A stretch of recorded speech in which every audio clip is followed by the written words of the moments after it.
先日のポップアップイベントでどれだけのお金がかかったのか、一番お金がかかった部分でいうとハンガーラックとハンガーを揃えるところですね。ホット用のカップ、アイス用のカップ、それぞれ300個かな注文しまして、ショッピングバッグは3種類ご用意しました。今回電子マネーを全て用意しました。本当用意してよかったなとすごく思っています。だいたいですね、総額がこんにちは、サワディーカ、柴田ひかるです。本日の動画はお金の話です。先日のポップアップイベントでどれだけのお金がかかったのか、リアルな部分をお伝えしていきたいなと思います。僕のチャンネルはですね、古着好きの方はもちろん、これから古着を始めたいよ、またカフェやってみたいよっていう方にもね、見ていただけてますので、イベントの際にはどれだけお金がかかったのか、リアルな部分をお伝えすることで、それがね、少しでも役に立つんじゃないかなと思いました。僕自身もね、こんなにかかるんだって少し驚きな部分もあります。まずはね、最初にどれだけかかったか、そしてですね、細かくその内訳をね、見ていきたいなと思います。まずは先日10月のね、12、13日、茨城県のメゾン県北、こちらの場所ですね、開催しましたポップアップイベントに来ていただいた方、本当にありがとうございます。その準備の動画はこちら、そしてイベントの結果どうだったのかという内容はこちらの動画で上がってますので、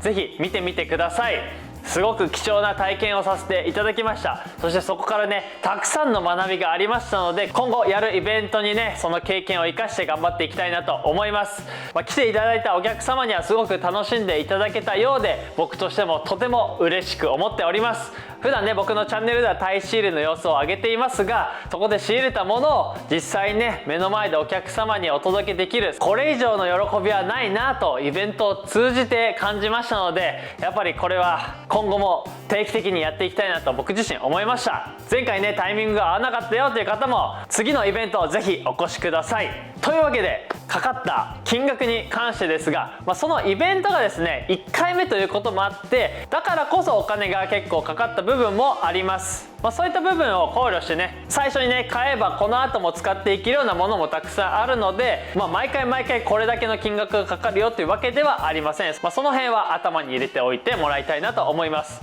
それでは発表したいと思います。今回かかった費用は21万9348円でございました。いや、結構かかったね。ここは本当に1回目だからっていうのももちろんあるんですが、実際ね、こんだけお金かかるもんなんですね。というわけで、細かく内訳を見ていきたいなと思います。一番お金がかかった部分でいうと、ハンガーラックとハンガーを揃えるところですね。ここが一番お金かかりました。ハンガーラックは追加で7本購入しました。こちらの広さをね、今回初めて見る方なんかはイメージできないかなと思いますので、ぜひポップアップイベントの様子の動画をご確認していただきたいんですが、結構広かったです。僕もね、準備をしていて気づきました。あれ、これめちゃくちゃ広いぞと。置いてもあれ、もう少し置かないとちょっと見栄え悪いな、バランス悪いなっていうところで、3回4回ぐらい往復して古着をね、持ってきては配置してっていうのをやりましたね。で、結果的にはすごく満足のいくレイアウトになりました。そういう意味では、やってよかったなと。広いっていうのはね、すごくいいことなんだけど、これ一発目にやるとなかなか大変だよっていうのはお伝えしておきたいです。ハンガーラック7本なんですけれども、 1.5 メートルの長さのものを2つ、そして1メートルの長さのものを1つ、そしてあとは後ろにありますね、この80センチぐらいの幅のサイズ感のものを4本購入しました。で、僕はですね、全て黒で統一しました。また長いものはですね、パイプ感タイプのものを選びましたので、ちょっとそこでですね、自分の思うようなデザインがなかなか見つからなかったっていう点でも、ちょっと費用はその分かさんじゃったのかなと思います。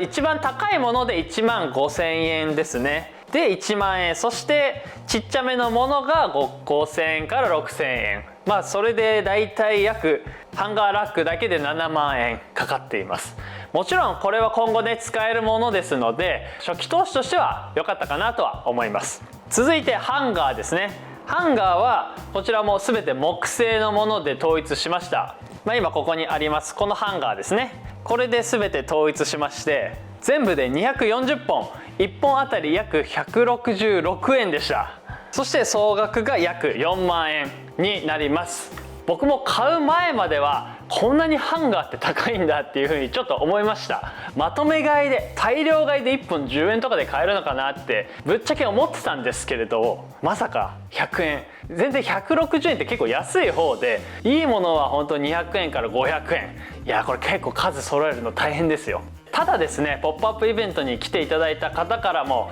ハンガーラック、そしてハンガーがね全て統一されていてすごく良かった、デザインがいい、雰囲気がいいっていう風にねお褒めの言葉をいただいたので、いや本当そこは揃えてよかったなと、準備してよかったなと思ってるところです。これからねハンガーラックやハンガー買うよっていう方、その辺意識してみた方がいいんじゃないかなと僕は思います。続いて大きな部分で言うとショッピングバッグ、そして鏡ですね。ショッピングバッグは3種類ご用意しました。 T シャツが 2,3 枚入るぐらいのサイズ感、そしてスウェットやジャケットが1枚2枚ぐらい入るサイズ感、そしてダウンジャケットが入る大きめのサイズの3種類をね用意しました。本当ならロゴ入りで用意したかったんだけど、実はねちょっと間に合わなくて無地のものになってしまいました。で合計がそれぞれ100枚ずつだったかな。で合計がね7253円です。これがロゴ入りだとおそらくね倍ぐらいはかかっちゃうかなと思いますが、でもこれもねお客様から意見いただいたんですけど、やっぱりロゴ入りの方がいいよねっていう風に、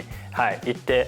いただけましたので、これからねやるよっていう方はロゴぜひ入れた方がいいなと思います。鏡はですね2枚用意しまして、それぞれ5000円のものですね。鏡も安いものはねとことん安いのありますよね。だけどちょっと離れてみたらなんか歪んで見えるとか、そういった鏡なんかもあるので、アパレルやる上では鏡めちゃくちゃ重要なので、お値段はね全然5000円から1万円のものでいいものは全然ありますので、ぜひ探して買ってみてください。あと重要な部分でいうと看板ですね。縦看板を用意しました。2枚用意しました。これはそれぞれ5000円ぐらいです。これもね今後のねイベント毎回使えるものなので、いい買い物したなと思います。古着に関わるところで言うと、あとはラグマットを2枚約3000円でそれぞれ購入しました。あとはですね値札が400枚入りので約2000円。値札にスタンプをね1枚1枚ずつ丁寧に押しました。そのスタンプがオリジナルのものを作成するのに約それも2000円ぐらいでしたね。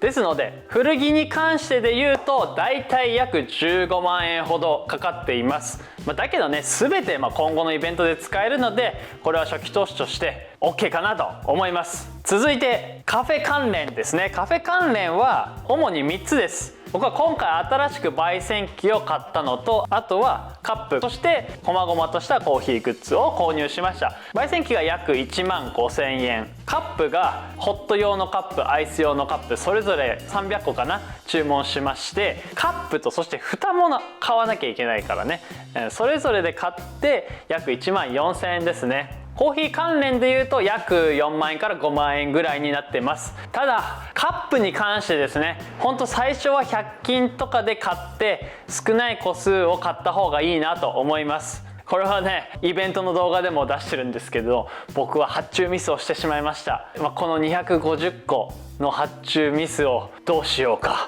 今後使うことがあるのか、そういったところですけれども、そういったミスとかもね起こりうるので、まず初めにサイズ感とか確認するためにも100均とかで買った方がいいのかなと思います。あとはですね細々したものです。今回電子マネーを全て用意しました。スクエアというねキャッシュレス決済ができるサービスを使いました。そして PayPay、 この2つをね用意しました。スクエアだけでも PayPay は使えるんですけれども、 PayPay は PayPay に個別で契約した方が手数料が安いので2つね契約したっていうような形です。どちらも契約手数料であったり月額費っていうのはかかりません。全て決済手数料のみになっています。ただスクエアの方はですね決済端末を僕は今回用意しまして、スクエアリーダーというものです。そちらが4980円かかっています。すごくねこのスクエア使ってみて良かったです。今回来ていただいたお客様9割方が電子マネー決済をご利用されましたので、本当用意して良かったなとすごく思っています。今見ている方、電子決済取り入れてみようという方なんかはこちら概要欄に貼っておきますスクエア、僕の招待コードからぜひ登録してみてください。招待コードからお申し込みしますと決済金額の10万円まで手数料が無料になります。さらに僕が4980円で購入したスクエアリーダーが2000円オフで買えるすごくお得になっていますので、ぜひご検討してみてください。また今回のカフェ営業に際して食品衛生許可証というものも取得しました。こちらの取得費用が1万円かかりました。あとは細かい交通費とか含め大体ですね、総額が22万円ほどになっています。何度もお伝えしますが、今回かかった分はやっぱり初期投資ですね。今後のイベントでも繰り返し使っていけるので、今後はもっとキャッシュフローもよくイベントを開催していけるんじゃないかなと思います。次のメゾン建北で開催しようと思っていますイベントはですね、2月に予定しております。まだ詳しいスケジュールは決まっておりませんが、2月ぜひ楽しみにしていてください。前回のポップアップイベントの終わりでもお伝えしています、コーヒーと古着、そして茨城ガパオライス、こちらをねフードメニューに加えて営業しようと思っておりますので、ご都合が合う方ぜひお越しください。お会いできることを楽しみにしています。またそのポップアップイベントで置くアイテムの詳細であったりイベントスケジュールなどはこちらはるばる公式インスタグラムで随時ねお知らせしていきますので、ぜひこちらのフォローもよろしくお願いします。いかがでしたでしょうか。イベントやる際にはね、やっぱりお金もしっかり管理していかなければなりません。考えることはたくさんありますね。お金のこともどうやってお客さんに来てもらうか、どうやって満足してもらうか、でもねそこにねビビってはいけないなと思います。やることで気づくことっていうのは本当にたくさんあるので、今見ていただいている方、これからやってみようかな、どうしようかなって悩んでいる方、ぜひトライしてみてください。僕もねできることがあればご協力したいなと思っていますので、インスタグラムであったり公式 LINE の方からぜひご連絡ください。この動画が参考になったな、面白いなと思ったらグッドボタンとチャンネル登録の方よろしくお願いします。今後も YouTube チャンネルの方ではタイでの仕入れの様子やポップアップイベント、そういったね部分をお届けして楽しんでもらえたらなと思っておりますので、ぜひ次の動画もお見逃しなく。それではバイバーイ。